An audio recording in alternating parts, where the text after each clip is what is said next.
Okay, so I just masked it off the subject, which, you know, if it's a white layer, you'd use a black color right here. If it was a black layer that came up, you would switch it to white to mask it off. Some of these, depending on the action, will be different layer masks. But let's say you wanted the same mask off to be on another action. You can actually be on this little box, go shift and drag it down. And it's going to say replace layer mask, and it will have replaced it right there. I don't want that done to this picture. But, okay, this is, let's see. This is where I was telling you you could use like the greens brush. It's got a cool and a warm. It's also got yellow, water brush, stone brush, fog brush, light brush. I've used all these. Light brush I really like to fill in shadows if they're really needed, but you do it at a low opacity. But greens brush, I never warm them, but I will do a cooling on it. See, this is a black mask, so it's automatically set to be on a white. And basically I'm going to take this, see how cool it's making all that grass. Obviously it's too cool, but I'm going to go ahead and do, actually, see how I pretty much want to touch, what? I was just trying to follow you. So. Okay, I'm going to wait. Instead of just using my cursor and trying to hit all the green, where I've masked off Emma, I actually want all the green in the picture except for Emma, so I'm going to replace that layer mask. Hold on. Never mind, it's pressing the Alt button, not the Shift. Press Alt and drag, then it'll bring it. So see how now on the greens brush, all the green has been, the lime has been taken away, except it didn't touch Emma. Then I'm going to lower the opacity quite a bit because I think the grass is too cool now. So I'm just going to kind of do it to my eye, 35%. You can see the difference in the lime green grass, the bright grass, as I'm turning it off and on. Can you see that on the video? Mm-hmm. Okay, that's not my favorite green preset. My favorite one is one I'll show you at the end. But, you know, there's a bunch of different types of actions in all these. This one would be like if I wanted to add in a color. See this big orb that's there now? If I wanted to drag this up into the upper right-hand corner, you always want it on the corner or the top. It kind of looks like there's some sun fill there. Again, I'd want it, make sure it's masked off my subject, and then I'd lower the opacity of it. This is just playing with actions. This is just what I tend to use. Here's a matting. I'll throw that action over and you can see how it softened the whole picture. Sometimes if I use a matting, I'll make sure it's masked off my subject to make my subject more. You can see the matte is way too much there in the background. So again, I bring that way, way, way down usually.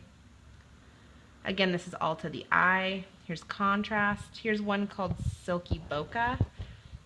It's going to run and flatten all of my stuff, so I know I'm good up until that point because I'm going to lose all these layers here. What it's going to do is going to make my whole picture blurry. So then what I do is I'm going to do this quick is I mask it off my subject at 100%.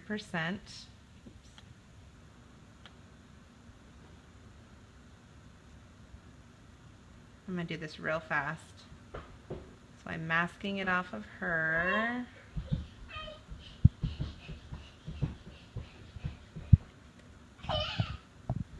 And then I always mask it off so the aperture, you know, you have a plane of field that's in focus. So I always take this line that's in focus here in the grass and make sure that that blur's masked off.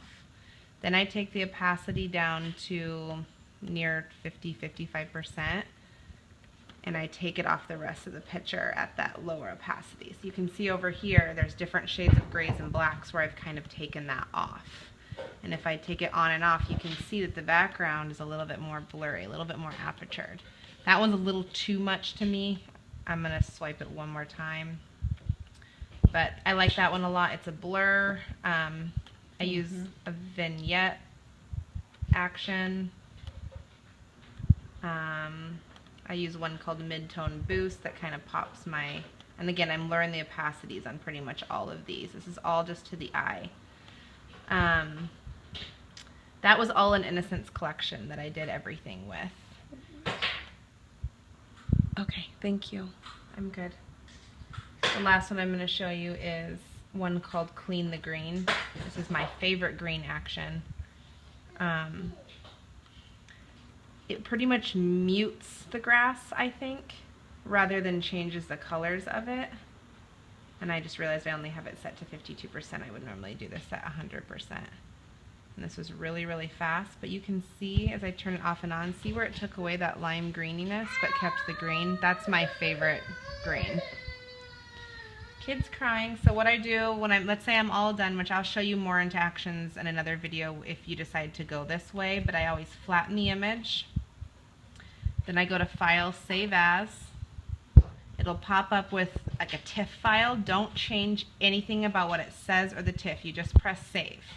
It says you want just go through all the prompts, everything it says. What it's trying to do is connect those two programs. So when you click this off and you go back to Lightroom now, I'm going to have both versions. You can see here's the difference in those two pictures. This was me and my edits. This was it prior to launching into Lightroom. So you can see I did quite a bit to it. I think Lightroom changes pictures a little bit. I always go off what I last saw in Photoshop rather than what I'm seeing in Lightroom, because I know Photoshop I like more, but I think this picture looks a little warm, so sometimes I'll come back into Lightroom and just lower it a little bit. So I'd say that that's a good final edit on those two pictures. All right, done.